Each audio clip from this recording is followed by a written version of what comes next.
Okay, so this is take two of going live, new live stream that again my buddy Mark from Thunder Dude 34 talked me into, and didn't go so hot the first time.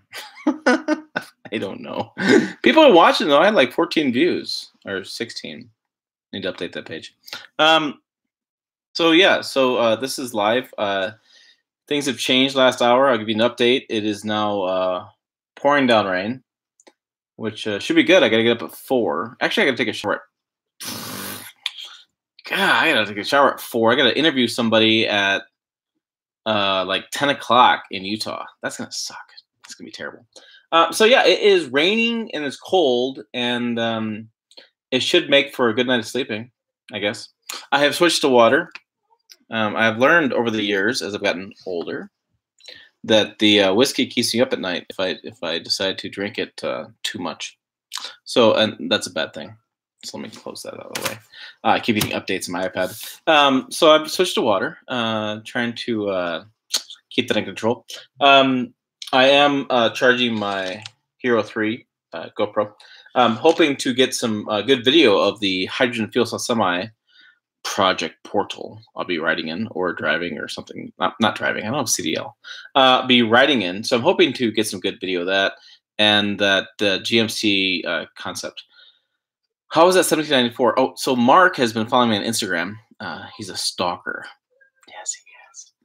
1794 is beautiful, right? I mean, it's a great package from Toyota.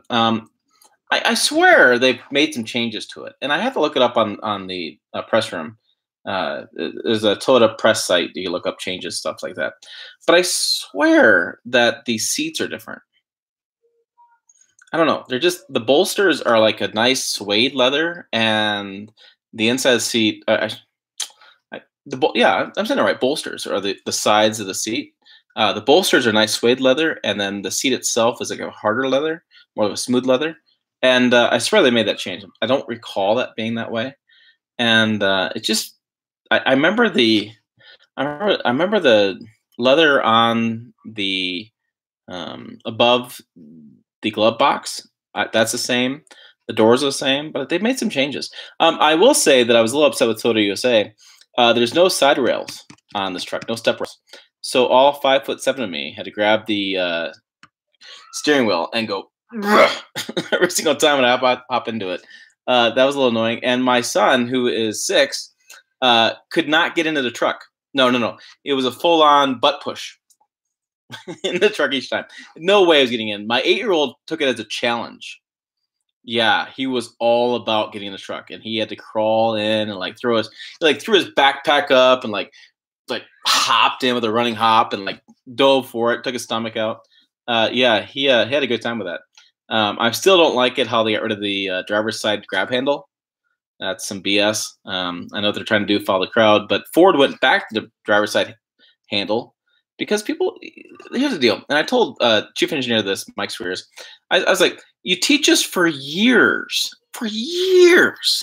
not to grab the steering wheel, and then you come up with a 1794 and a new Tundra that has no driver's side handle. Now you tell it, just grab the steering wheel, it'll be fine. Just grab the steering wheel, it'll be fine. No, I don't like it because you know what happens? Steering wheel moves. Yeah, that's what happens. It moves on you. So you grab, you go to hop in, it goes, oh, holy crap, right? So then you fall on your butt, and it's a great video opportunity with the GoPro. I'm charging. Yeah, again, another shout out to GoPro. Maybe they'll send me one of those new fancy 5s or whatever the hell they're known these days. Yeah, so you fall on your butt, and it's terrible. It's no good. So, but I like the 1794. I like the direction they're heading with. I do think they need another trim level. They need to take another level. Again, if you look at the market, we're all heading towards a really luxury cowboy trim, and 1794 still is competitive, but it's not as competitive as it could be. So I'll see if they can, offer some more. I mean, there's lots. I can tell you what. I drove that new Ram, and they have a brand. Those guys took a brand of the logo, like really a brand, like you take and do a steer with, and they put it into glove box. They have a double glove box, so it's on that double glove box is the brand. It's pretty cool. It's pretty cool.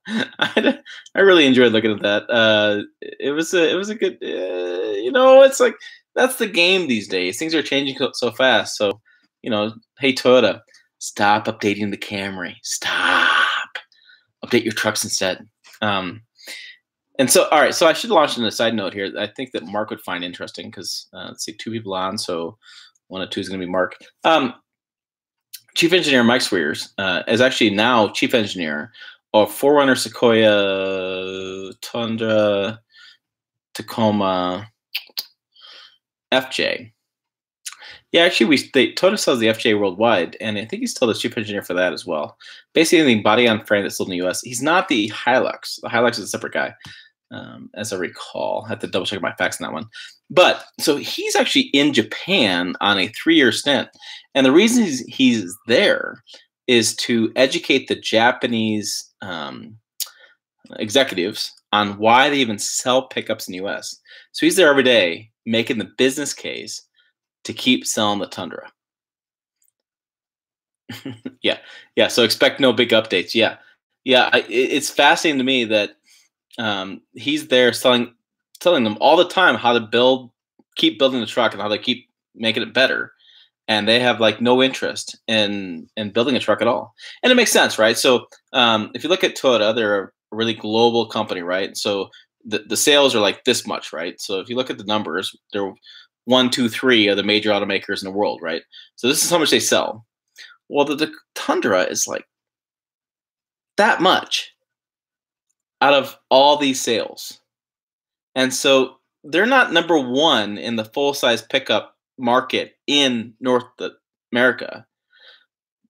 But who really cares when it's that much of your global sales? So, I mean, I understand it. I understand where they're coming from.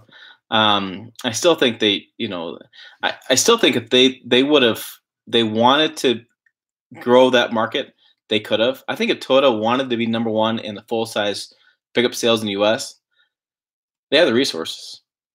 They do. I mean, they're like 4 times the size of Ford, right? And so they could come in and dominate the marketplace if they wanted to. But I don't think the business case doesn't make sense for them. Why spend all those billions of dollars to increase from this to this?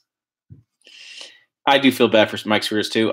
He's definitely a champion of the Tundra. He's moved his way up and he's a really smart engineer. And he's got a farm there in Michigan. I think what they grow. I don't think it's wheat. It's like I don't know. I can't remember what kind of farm it is. Anyways, he's a farmer, and so he uses those trucks all the time. And so he understands the truck market. He loves trucks. He's been in Michigan most of his entire life. He used to work for Oldsmobile or Buick, one of the 2. He used to work on the car side, and so he understands what the truck side is, understands what they need to do, but they won't do it. They're just not going to do it, and they're not going to expand the factory in San Antonio. I think that's a foregone conclusion, and I think there'll be a player in the full size truck market, but they'll never be a top seller because they just, again, why spend all the resources on something that's not going to grow any more than where they're going to be at. So they can go 3/4 ton and 1 ton. But that means a lot of money spent in engineering development to build a brand new truck because a 3/4 ton and half ton don't have a lot in common. There are a lot of different setup and frame. The body's a little bit different, and it's a lot of money spent in engineering on that. And so it's like it's just not a lot of money going to put towards that. And so why spend the money 3/4 1 ton when you have to build another factory and all engineering? Take a stab at it in 07 instant and give up. I don't know. I think they looked at it in 07. I don't think they ever come up with something. They did come up with that. Remember that Tundra diesel concept? It was like 14 at the SEMA show, I think it was. It created a lot of buzz. And I've said for a while, I don't think Tundra's going to come up with a diesel. Their chief engineers for their it was a dually concept. Their chief engineer for the engines and the powertrains had a story a couple months ago in Auto News about they're just not looking at it at all. I will tell you this. I will say this. This is my big news. You can, tweet about that Tim said this. The hydrogen fuel cell semi. So think about this in your head. If they do a hydrogen fuel cell semi and they do a hydrogen fuel cell car already in the, what do they call that thing? I know the Clarity is Hyundai, whatever Toyota calls it. So the Toyota's got a hydrogen fuel cell car and a hydrogen fuel cell semi, right? Guess what's in the middle? Tundra, Tacoma, right? If they can make it work in both those applications, they can make it work. Tundra, Tacoma, 4Runner. So think about this. So think about the hydrogen as itself. Was like a 25% increase. I think I did a story on it. And you're looking at possibly a 40 mile per gallon highway Tundra. Right? So Ford's doing diesel, EcoBoost. You got Ram doing e-torque, mild hybrid. You have Chevy's got a mild hybrid. You got GMC and Chevy both doing a diesel. Toyota's like, screw that. Here you go. Hydrogen. Bam. They would own the fuel economy in that segment. Now, hydrogen infrastructure going to be a problem, right? So they got to build infrastructure across countrywide. But what's cool about hydrogen, and people don't understand this, is that you can put a hydrogen fuel cell pump in next to the gasoline pumps. Okay, so it's just another tank that goes in the ground, and you can pump it right there. And so there's no concern about having it close by, whatever. And they're working on the refueling times. So the refueling times are based on temperature. If they can figure out a way to get the fuel tank to stay at a colder temperature, they can pump the hydrogen in faster than what the diesel semis pump into, right? And they can get that time down so gasoline is about the same. And then you look at hydrogen fuel prices, and you're going to be down to like half the price. I mean, it's substantially less once you build up the supply of hydrogen fuel. And then you have the increase in fuel economy. Mirai, Toyota Mirai, that's what they build. And so the Toyota Mirai gets like 60 miles per gallon. And the Camry gets like 30 top end. And so that's like a 50% increase. Now, I don't know that Tundra would be that big of an increase because you have some physics there as far as the size of vehicle and the size of Mirai. But I'm telling you, Toyota's all in on hydrogen. And I've ridden in the fuel cell semi, and I'm going to ride in it again, or see it or whatever, Tuesday, and I got to fly all day Wednesday. But Tuesday, and there's some really interesting dynamics in place there for Toyota, and some really interesting conversation. And so, and that, if Toyota can partner with like Shell or BP or whatever, and get them to be on board with putting hydrogen fuel cells in their dealerships, and then you increase supply, it could be quite the thing. You need my hookups, yeah. Well, trust me, it takes a lot of work and a lot of late evenings to get to that point. But I will tell you that it's very fascinating, and I think that's something that's being underreported. Right now, the reporting is all about autonomous vehicles and blah blah blah. I live in Western Nebraska. Autonomous vehicles don't work here. I mean, they tell me LiDAR works on dirt roads, and I've asked them questions about that, and they tell me, yeah, you can take an autonomous car down a dirt road, and LiDAR will guide you on the road. Call me skeptical on that one, because it just hit that pedestrian in Arizona. Was that an Uber car that hit pedestrian in Arizona? And LiDAR was supposed to detect that person out of dark, and now you're telling me it's going to take me down dirt road, no problems? Not buying it. So, the autonomous cars are taking all the news, and then diesel's taking on the news thanks to Volkswagen and all their crapola. But I think there's a lot to do with hydrogen. Yes, hydrogen is dirty right now. Without a doubt, it's dirty. It's made in the same power plants. You need natural gas to create hydrogen in power plants. But hydrogen is interesting. The engineers are telling me that they can get it from multiple sources. So you can get it from solar power. You can get it from power plants. You can get it from algae. You can get it from just a variety of sources they can make hydrogen out of. And I think if they can get that out of those sources and they can create, a fuel source that is renewable, because hydrogen is just emitting water vapors in the air, and it is clean, which is a key, and that it's cheap to produce.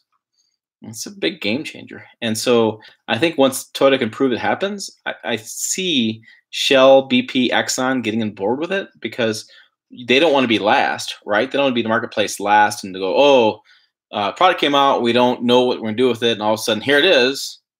They're going to get on board early because they want to be the next phase. They want to spend the money. They want to be part of that market. So it's interesting. And the hydrogen summit was really cool. If you haven't read the story, it's on automobile.mag.com. You can search for it. I wrote a really lengthy story.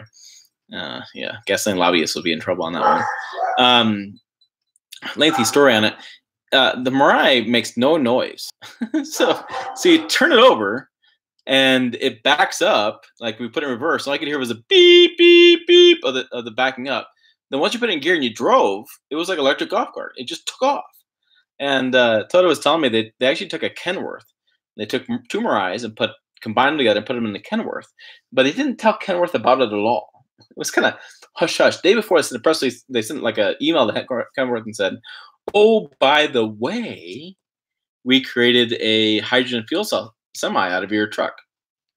By the way, and the engineers were funny because they were like, the vehicle, the Kenworth, was built at such a standard that you could hear creaks and noises from the cab because the NVH, the noise vehicle handling of that vehicle, wasn't built to spec for a silent drivetrain.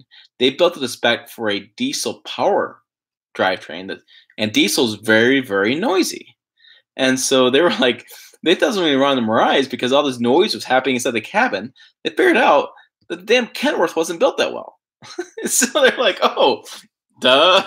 And so, yeah, it was funny. They were like, well, we need more rubber bushings. We need more sound dampening. We need more stuff to make the semi sound not so loud inside the cabin. So there you go. There's your backstory on that. It's all the stuff that doesn't make print because hard to fit that into a story. Ooh, we're talking Masters now. Should have been Fowler. Fowler played well. I can't believe Rory didn't play that well. Very disappointed in Rory. This first tee shot in one was terrible, and I bought a couple new shirts, so I had to head out for a little while for my trip. I missed the middle of the round. We're talking about the Masters 2018 Masters ended. Patrick Reed won by 2 shots. Yeah, I think he won by 2 shots.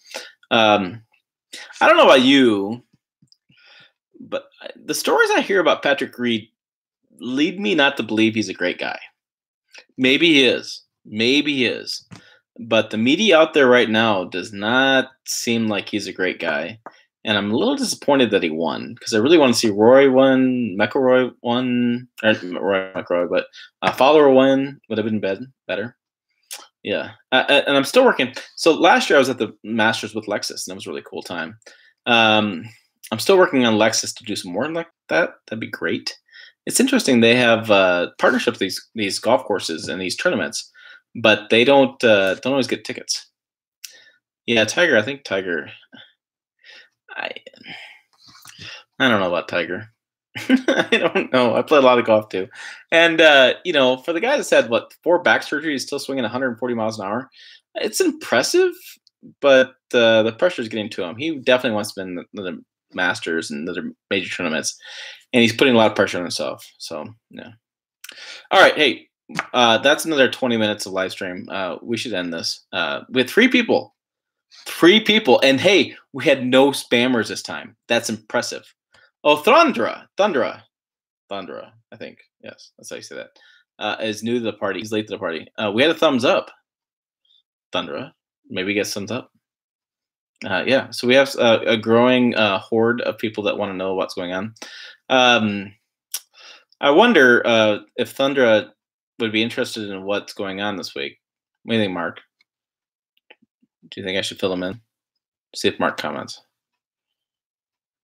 This is interesting how long it takes to respond to the comments. Oh, yep. And what's going on? Okay, so I started this live stream, and there's another one. If you don't have to watch it, I'll give you the whole thing about that live stream. Um, because I have a lot going on this week, and I thought maybe it'd be interesting for people to know the before I do these stories. And so I'm flying out tomorrow morning at 6:10, bright and early. Hate that flight. I'm going to fly to Salt Lake City. I'll be flying into Salt Lake City to visit the best-selling Nissan Titan dealer in the country is in Salt Lake City. It's interesting. So I'm going to interview this guy, and then I'll be in Salt Lake City for 5 hours. Then I'm flying to LA with Toyota, and I'll be riding a shotgun or riding with the team or talking with the team. I haven't figured out what the trip is yet. With the new hydrogen fuel cell semi, it's Project Portal. So it's a hydrogen fuel cell semi. They took two Mirais and built a Kenworth semi out of it. And I drove in it, or rode with it. I rode with it, rode in it, and I don't have a CDL, so you can't drive it. Rode with it in last fall, and there's a story on automobilemag.com. And so we're talking about hydrogen a little bit earlier in this live stream, and I'll be doing that, and then I fly back to Salt Lake City, ironically, kind of crazy, and I'll be driving the GMC Sierra all-terrain concept. Do you know what that is? I have a photo. I showed a photo earlier. I still have it. Let me find it. Hold tight. Photo, come on. There it is. Okay, so it's this. It's a little blurred to screen. Yes, it's a track drive GMC Sierra all mountain concept. I'm supposed to have some good video opportunities and some photos and some words. All three stories will be in Truck Trend magazine. So GMC got a new PR rep, and that guy really worked his butt off to get it to a drive to do that.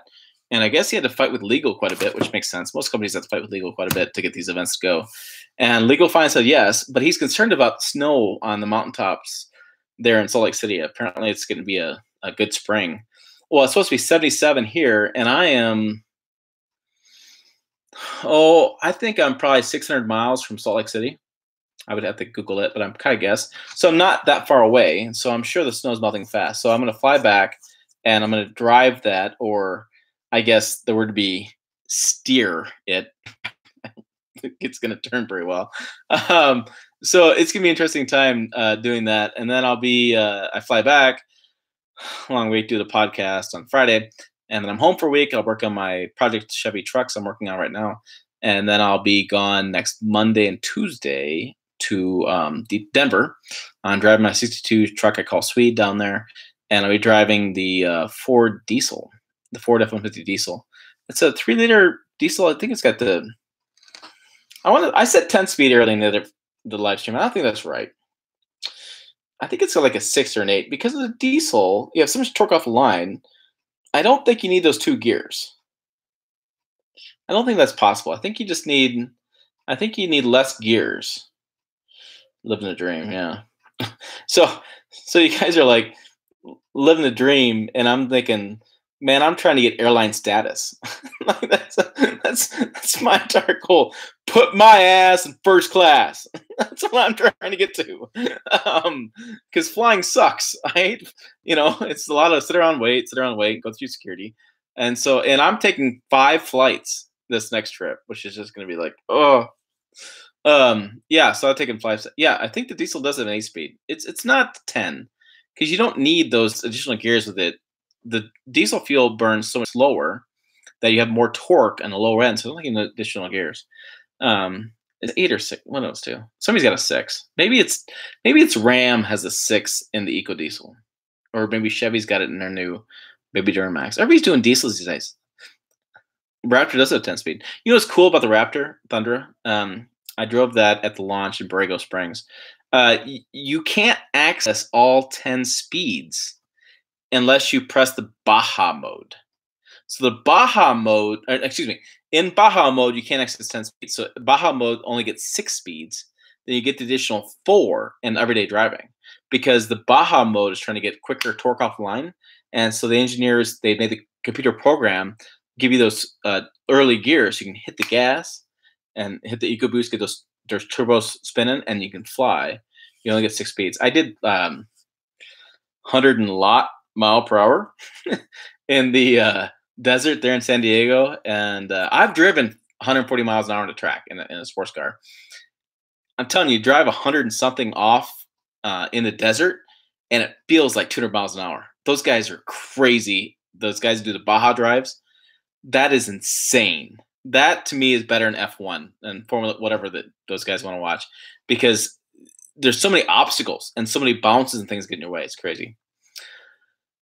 Oh, John wants to know about the Ranger. Ooh, they will not, is what I'm hearing. I'm really curious of the Ranger. I talked to my friend about it, and he's I guess Ford is saying quarter 4, and Ford does this quite a bit. They'll do a preview of a vehicle, and then they wait forever to bring it out. And so I'm hearing the Ranger's quarter 4, which means October, November-ish is what I'm hearing. My goal is to be on that press drive.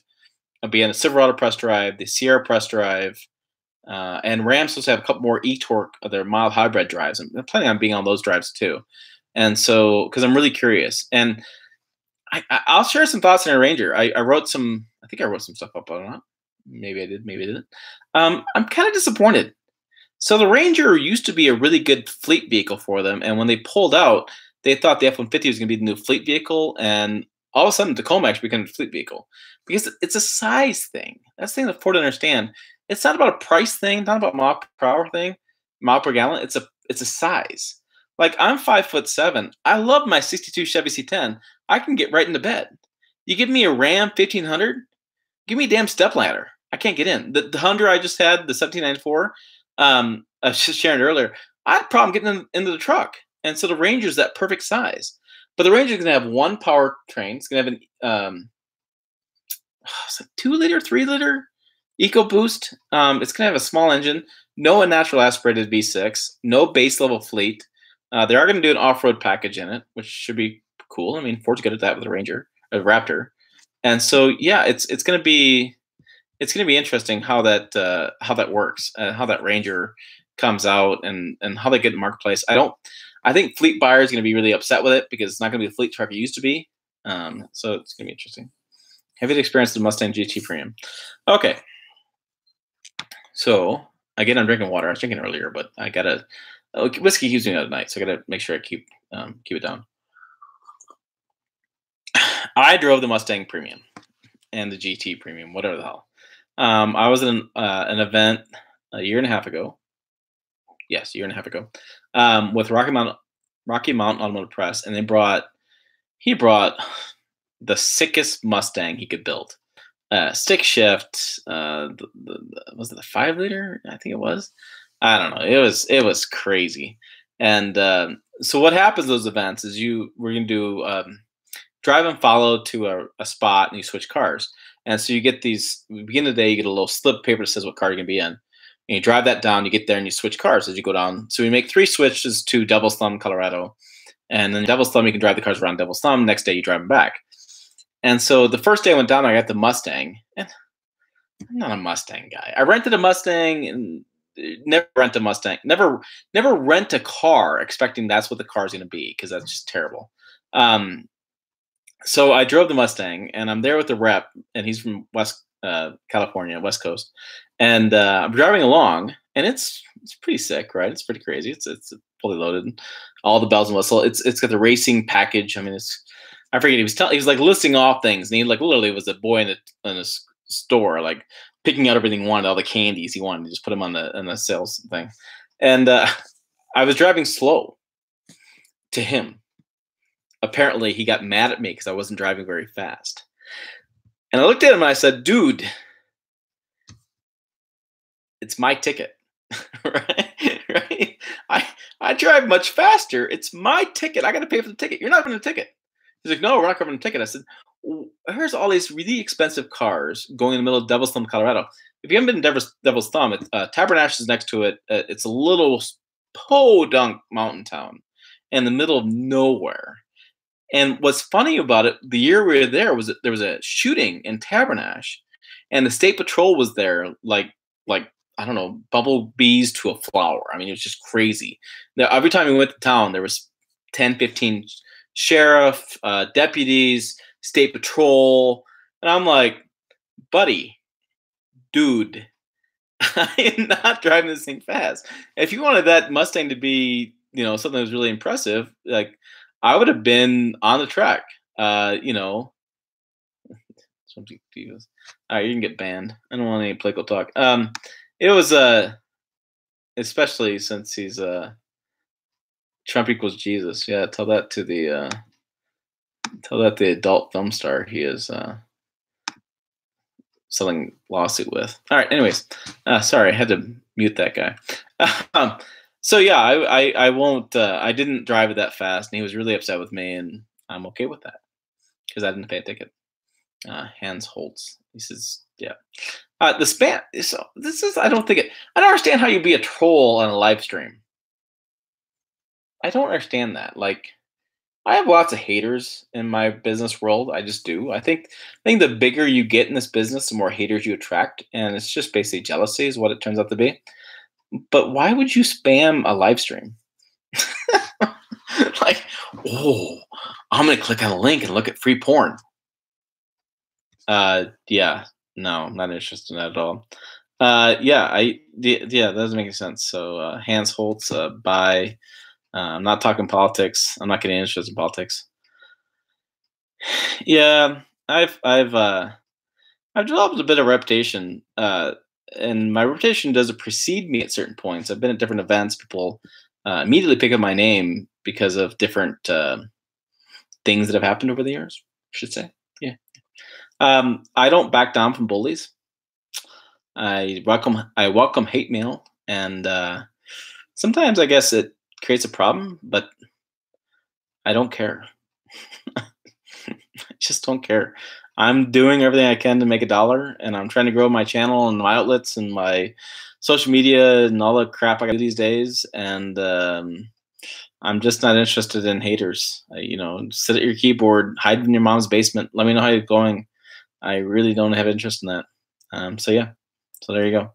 So yeah. So I drove the Mustang. My brother rented a Camaro. We were in Orlando last year, and it was funny.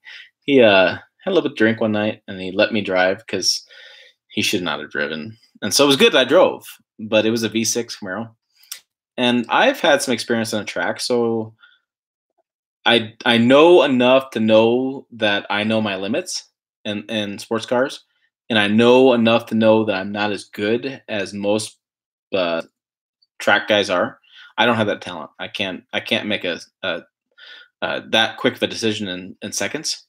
And so I took his V6 Camaro and gunned it and did a hard stop and hard takeoff on it, and he had a great time. I did anything weird. My wife, she knew what was going on. She could see the look on my face, and so she grabbed hold of her seat and held on. So it was fun. I have more fun in a Power Wagon and Raptor TRD Pro. Oh God, I have more fun in that stuff than anything else. I took a TRD Pro.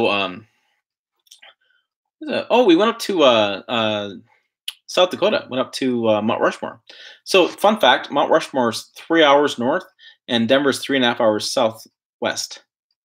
So it's kind of weird. Mount Rushmore is actually closer, and Mount Rushmore is a hidden gem in this country. Really cheap outdoor entertainment for the kids, and really good scenery. But without the 14ers in Colorado, so the 14ers have all the white tops of the mountains. You take the 14ers away, and you basically have South Dakota.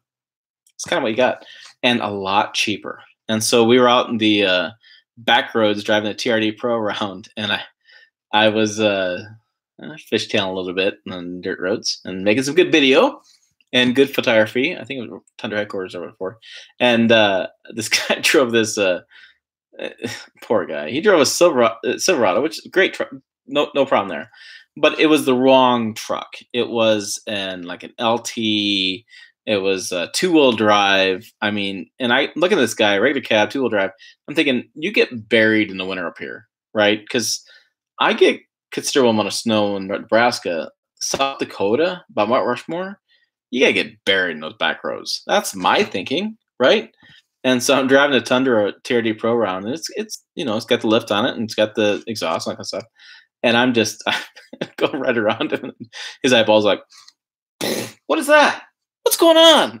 What's happening? I'm like, buddy, you got to buy a better truck. especially for your area. I will tell you, I'm a big Power Wagon fan. I do love the Power Wagon. In my Facebook memory, showed up a little while ago. I had a Nissan Titan XD 5 liter, the diesel, and I had the Power Wagon. And it was really cool. When I got my Swede, my 62 was from my grandfather's farm in Nebraska. And so I rented a trailer, and I actually had the Titan jackknife the trailer, which is what you're supposed to do. And the end of the trailer was facing the 62 I had pulled out of the barn. And I took the Power Wagon's winch and actually used the electric control to pull the truck onto the trailer. It was really kind of cool. And then I took my it was all private land, so I had my wife approved to drive the Titan, and I drove the Power Wagon. I had my father-in-law, I think it was at the time. Well, still is. I'm sorry, still at the time. And I take photos, and I have photos of this, of the Titan getting chased around by the Power Wagon, and then the Titan chasing the Power Wagon. And there's a story on trucktrend.com about how I theorized, and I theorized, I think so.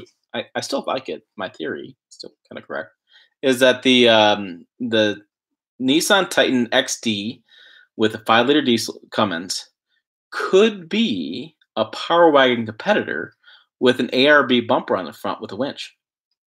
And you can get the dislocating front axle for that. So the idea with the Power Wagon is you press a button and the front axle disconnects, and so you have more wheel articulation with each wheel, so you have more clearance. And that's actually an aftermarket thing you can buy and put on the Titan. And the problem with the Power Wagon is the Power Wagon does not come with a diesel. And when you're doing that kind of operation, the Power Wagon, it's usually low speed, a lot of grunt and torque. Grunt, torque, low speed, hello, diesel. And Ram says they won't do the Power Wagon because the diesel won't fit in the engine bay with the bumper, with the winch, and pass safety spec. And I still think Nissan's missing something there. I still think if Nissan did that and put that on, like made a big rock in the middle of a dealership and parked it on top of the winch and everything on it, that'd be kind of badass. I still think that way. They did a Rock Warrior concept, and if you've seen that, that was a pretty badass Titan. And that, I think, yeah, again, I think that would definitely help sales. And I'm curious to talk to this guy in Salt Lake City tomorrow, and what he did to do sales and how he grew sales in Salt Lake City, because that's pretty interesting. Nissan's a car company becoming a truck company, and so a lot of dealers still want to sell Sentras and Altimas, and they don't know how to sell trucks. And so I think there's a lot of changes there in what their thinking is. And I'll be curious how this guy figured it out. But yeah, I think a Rock Warrior with a winch, with a diesel, a lot of things put in. I still don't like it. I still don't like I'll say this. I like the Titan for what it is. I think it's a great first attempt by Nissan. I think there's some challenges with the interior and the exterior. I think the interior is just some dumb things. The heated steering wheel button is next to the passenger's front thigh. Yeah, you have to reach across the cab and press the button next to the damn thigh, turn on the heated steering wheel button. How about you? But two big dudes in the cab, I'm not pressing that button next to your thigh. Not interested. And I've always been turned off on the Titan because of the way the windshield is set up. So if you ever get a chance and you see these in public and you look at two vehicles side by side, the Titan's windshield has like that much more steel on top of it than another truck. It just looks funky. It just looks a little funky to me. I think there's some tweaks they could do. I think that they could keep working on it. I like the direction they're heading. They've increased their cab numbers of cabs. They've increased number of engines. They've increased. I think the white space was a good play for them. Not go 3/4, not go 1-ton. Play in the white space. I think that's a really good thing for them doing. I did talk to the one of the head of marketing guys. I was very disappointed in the what do they call it? Platinum Pro. I think that's their top trim level. Anyways, their top trim level. There's a spot in the back of the bed that has chrome, and it says what that trim level is. You guys can Google Platinum Reserve. There you go. Google, let me know. Platinum Reserve. It says in the chrome Platinum Reserve, but there's nothing else on the truck that says Platinum Reserve. On the King Ranch and the Laramie Longhorn and the 1794 is a good example. 1794. There's a badge, a nice badge by the front wheel well. It's between the mirror and the wheel well. It's right there. Nothing on the Platinum Reserve. It doesn't say that anywhere in the truck. And I told him, I said, if I'm going to spend $60,000 on a truck, man, I want a damn badge on it that shows everybody around me when I'm driving on the road what truck I got. And if you park all the Nissan Titans together, like all the trim levels, you can't really tell the front grille and the fronts of these trucks. You can't tell what trim's what trim. I think that's a big miss. So the 1794 has a lot of chrome. Limited's got a lot of chrome. SR5 doesn't have the chrome. And so, you can kind of tell, and agreeably, you guys are going to grab your black out everything because you hate chrome. Fine, you hate chrome. But you can at least tell, at least some differences. And I think that that's a big miss by them. I think they need the badge. And so I'd like to see them do that. I don't know. I think Nissan's in fluctuation a little bit too. So their chief engineer, like I was saying earlier, Mike's currently Tacoma, Tundra, 4Runner, FJ, whatever the hell, Sequoia, everything's doing, is in Japan. Nissan's engineer is doing the same damn thing. He's in Japan right now making a business case for the Titan. And so it's going to be interesting to see how they build more trucks. Platinum Pro is copyrighted. Platinum Pro. You need like Platinum Diamond Pro and Platinum Diamond Pro Reserve. Like these names we're getting.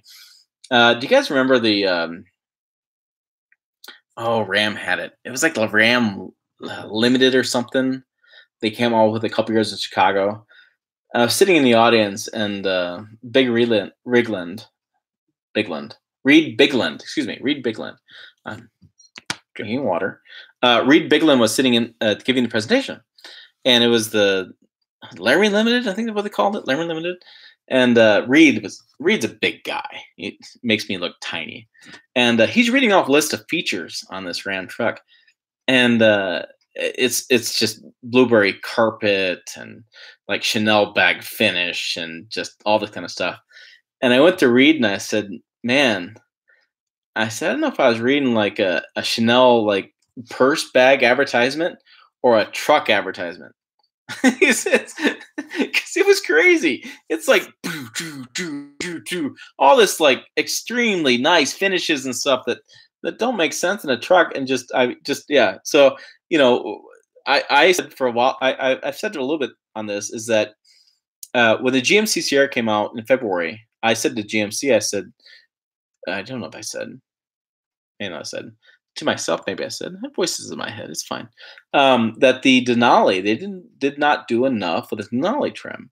The Yukon now has a Denali Ultimate package, and I believe that the Sierra needs that. They need that Denali Ultimate package. The Denali is a great trim. Don't get me wrong, great trim.